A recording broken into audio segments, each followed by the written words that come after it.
with you now. So this morning we is talking about our words. If you've been in this red chair, good morning, Wyatta. If you've been in this red chair, hey Latoya, good morning. Congratulations on the new whip. I love it. Ruth, I gotta come visit y'all. Hey Liz, good morning everybody. Okay, this is why I get so excited, because y'all be sitting in my living room in the morning and I love it. So if you've been in this red chair, then you know how crazy I am about your words, okay? And I'm always fussing. Words, words, words. What you're thinking, what you're saying, what you're feeling, all matters about what you're saying.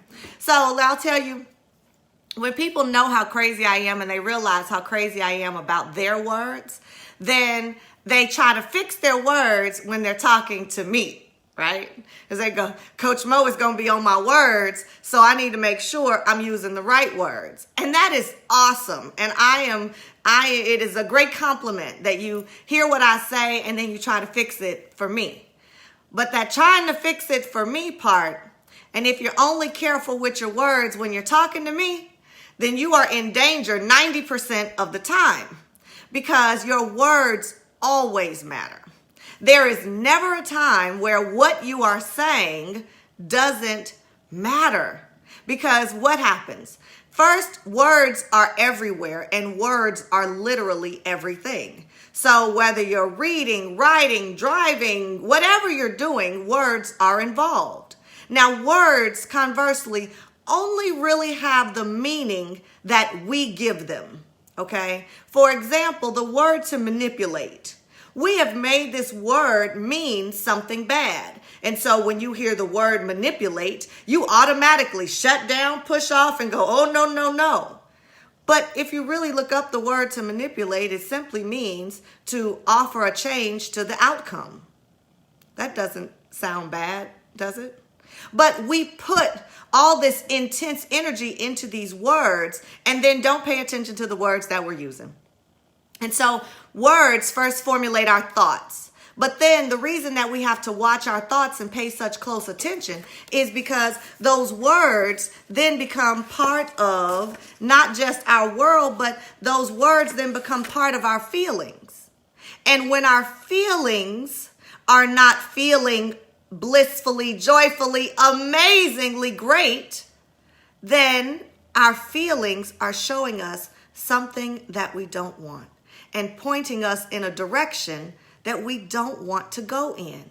This is why I'm talking about words this morning, because we use this word don't so much. I don't want, I don't want, I don't want. We spend our whole life talking about what we don't want, meanwhile wondering why we have so much of it. There's a reason, okay? And so I want you to understand that the first thing, I want you to get this observation cycle so that you could truly understand how the law of attraction works, especially when it comes to your words. So first, you observe what you receive in life, right? Your first observation is on what you physically have, what you have attained, what you have desired and ended up with, right? Whether you had it or you don't have it, however, you have some thought about it, okay? Well, while observing, you're then sending a vibration. So what you think about what you have or what you think about what you don't have, you're now sending out that vibration.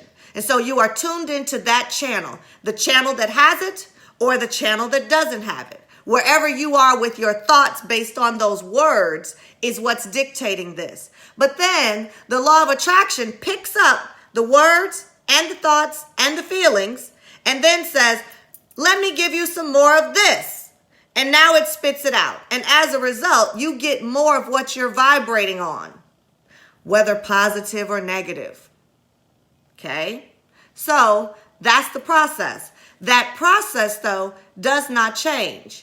You observe, feeling, thought, whatever it is. From there, you send a vibrational signal out that the universe then picks up. Law of attraction grabs more of that, sends it to you. You get more of what you have been thinking on. But you don't be thinking on positive stuff. You be worried, don't you? I know. You be praying for a better outcome, but you be worried. And that worry, even though you're trying to use your words good. You try to use your words good when you talk to me, and I know you try to use your words good when you talk to God. Oh, I know you do. I know you do. But You're begging God and asking God to fix things, change things, but your expectation of what's to happen is often not in alignment with that what you really want. And so that brings us back to these words, right? Don't, not, and no. Whenever you are putting, let's add never. Whenever you are putting these words in front of anything, you might as well just delete them off and lead with that comes afterwards. So I don't want to be broke no more. Universe knows not what you're saying. Universe says, she'd like to be broke. Well, here, there's a car repair, and here, there's something else for you to pay for. And so now you end up in this state of, well, I knew something was going to happen. And now because you knew something was going to happen, something happened.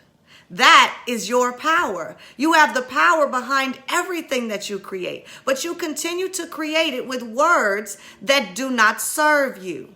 And so don't, not, never, no. When you are putting these words in front of anything, you might as well just go asking for that very thing. So much of what we do is we want, we desire, we truly, truly do have dreams. But so much of what our action is based on is fear, worry, doubt, and concern. And so when you are putting forth the fear and you are putting forth the doubt in your very desire, you're kind of like planting grass seeds and digging them up at the same time. It just doesn't work. And so you have to monitor your words. When Iyanla's on TV yelling at folks talking about do your work, what is she really saying? Well, she don't really describe it, and she just changed clothes a couple times and people's lives supposed to be fixed. It don't really work like that, because these red chairs, we actually do work, and it takes time to see the results of our work. But what does it mean to learn to do this work over time? It means that you become so intentional that you can funnel your own thoughts and pick out when you are doing it to yourself. Pick out when you are vibrating in the don't want, when you are feeling in the negative space, when you are clouded by feelings that don't feel good because you're thinking words that are not good for you. Think about the last time you used the word don't. I don't want. I don't want that to happen. I don't want to be over here. I don't want to be here. I hear this word all the time. I don't want to be here. Well, I can't take you from there to anywhere else if your dominant thought is, I don't want to be here, because that keeps you here right where you don't want to be. And so it is so important that you first understand and become aware of what it is that your words are producing, okay? And so things like, don't be mad, I'm not blaming you. I'm not blaming you means I am only blaming you. I'm not blaming you means I am absolutely not accepting any blame in this situation. Don't, not, never, no. What about this? Don't hesitate to call me. Do that sound like I really want to talk to you? Don't hesitate to call me could easily be, if I'm saying what I mean, please call me under any circumstances if you need me. Now that means something. That translates different. I know because I've used both terms, and people call when I say the latter, okay? When I use my words and I use them for intending what it is that I mean, that means that I have thought about these words. We want to manifest things. We want things to happen, but we're not willing to think about what it is that we're saying. We want the universe to work for us. We want these vision boards and these processes, and maybe you're writing mantras, affirmations. Maybe you're doing some work, but you're still focused on what you don't want. Then I need you to learn this subject of contrast. If you only find yourself thinking about, I don't want this, I don't want to be here, I don't want that, I don't want any more of that to happen, I never want to be this, I never want to do that. If you find yourself using these words, pay attention after today. Pay attention to your words. If you find yourself doing that, then ask yourself this one question, which will get you to the right side every time. Well, what is it that I do want? Hold the phone. wait a minute.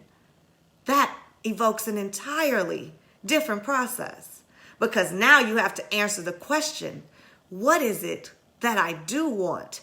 What do I actually desire? Well, that vibrates at an entirely different level. That vibrates somewhere where you can actually get what you do want. And so ask yourself, when you are mired in thinking about what you don't want, when you know that you're thinking about what you don't want because you don't feel good, bad thoughts and negative thoughts, they just don't feel good. And so you should be feeling good. Good feelings should be how you know that you are in the right place, thinking the right thoughts all the time. But if your thoughts don't feel good, your body and your feelings will pick it up. Pay attention to your feelings. Your feelings will always lead you in the right direction. And so when you know what it is that you want, you can focus on that thing. But if all of your attention goes to what you don't want, then understand clearly that is exactly why you don't have what you do want. I thank God for things in advance that I haven't seen, haven't touched, but that's the only way I continue to see them and touch them. This life that I live, this business that I have, it is not happenstance, circumstance. It is none of that. It is the creation of me retooling my words over time through my business endeavors to just get down to, God, I want to get paid a lot of money to talk. My gift is in the talking. I don't want to do invoices, okay? There was a time that I led my life on, I don't want to do paperwork, invoices, and reports. Well, that gave me more projects that wanted more reports and invoices. And so I had to be specific. I had to learn to be true to my words for what it is that I wanted. When I was doing paperwork and invoicing, I did not feel good. It did not feel good. Yes, I was getting paid as a result, but the process, I didn't like it. That's not my thing. I am action oriented. I want to move on to the next thing. And so I had to learn to craft a business that worked for my skills. But the more I did that, the closer I got to my purpose. The more all of that pulled together, I got exactly what it was that God intended for me to be doing while doing what it was I wanted to do. But it took time for me to craft my words and put them in alignment with that which I was supposed to be doing. The same is absolutely true for you. But you have to pay attention to these feelings. If you go to work every single day for a paycheck, but hate getting up to go, and you go and you do this, and you don't want to be there, you're never going to get promoted, and you're never going to get another job. Not from that feeling. But when you go to work and you ask yourself, all right, I got to work here today. This job is doing what it's supposed to be doing for me, but what do I want? What do I want to do? What would I like to be doing instead of this? When you can shift and pivot and put your thoughts on what it is that you do want, whatever it is, you're closer to having it than when you are putting your thoughts and feelings on what you don't want.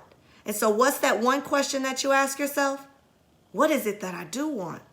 What is it that I do want in this moment right now? No matter what has happened, no matter what happened yesterday, no matter what's supposed to happen tomorrow, none of that matters. Ask yourself, what do I want?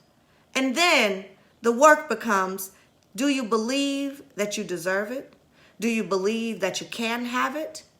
Now, there's more things for you to use your words to think and feel about. There's more for you to process. But if you're not going through an active process of weeding out these negative words and these negative connotations that you put on your own life experiences, if you don't weed that out and change that, you are headed for another year of more of it.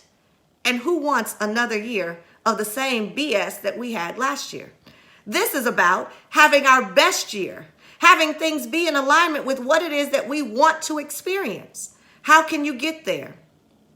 Keep asking yourself, what is it that I do want? Keep paying attention to your feelings. Monitor your words. From this day forward, if you hear yourself saying, don't, not, never, no, I want little Monique on your shoulder to come up and knock you out.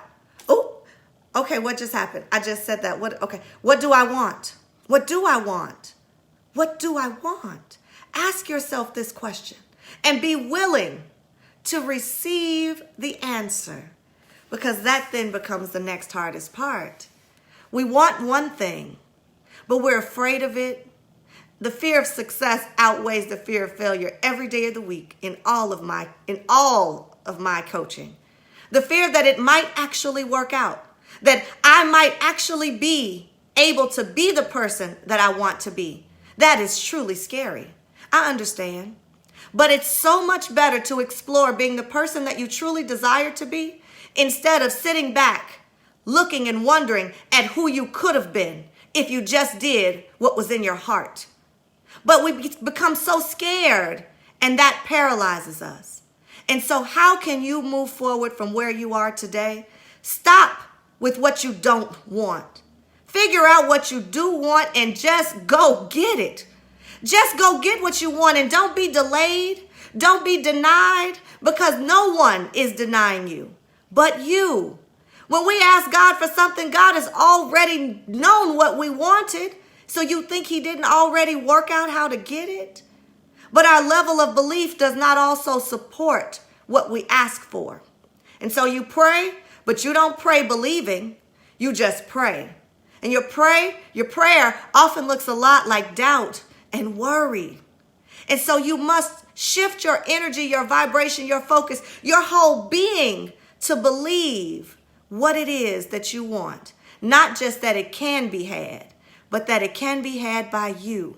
Because you believe in all these other people. Oh, I know how easy it is. You believe in me. You believe I could do whatever it is that I say I'm doing. You believe in me. I know that you believe in me. But who I need you to believe in is you. It's not easy to believe in yourself. It's not easy to believe that you have what it takes to get from here to where you want to be. But you can. And the only way that you can is if you believe. Belief is all that there is. And so these words, no, not, don't, never, whenever you see them, whenever you hear them, pay strict attention, because that is you vibrating on the wrong channel. You're at the wrong frequency. Any minute that you are having doubtful thoughts, you are planting seeds that become doubt. And they sprout up little doubt that goes along with them.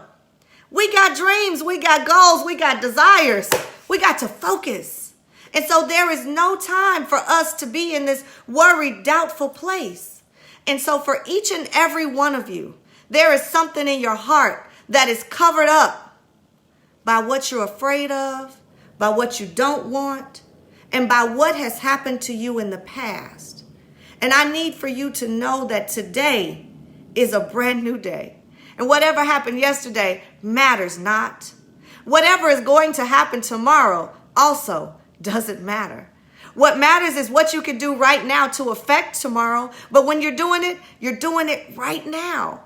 And so there's never another time for you to monitor these words and check it out and do it any better. Right now is the time. And so monitor your thoughts. When you're writing, monitor what you're writing. You have more power than you know. You're just busy trying to control stuff that ain't yours to control.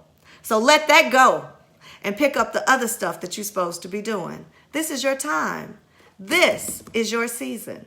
And so go make it happen. Ain't nothing stopping you but you. So get the hell out the way and let's make this happen. Every Monday, Wednesday, and Friday, I'm right here doing this. What you gonna be doing? I hope you join me. 7:15 Central Standard Time. This is what I do. But I do it one-on-one with you and anybody else who's ready to take this journey in these red chairs. If you don't live in Chicago, I do virtual red chair sessions. This is my life. I found my purpose and my passion, met them, put them together, and jumbled them up. And Coach Mo is what you get. So if you got something out of this, please share this message. Please let somebody else know that their words might be keeping them from the most important thing that they truly want in their lives. Have a great day, everybody.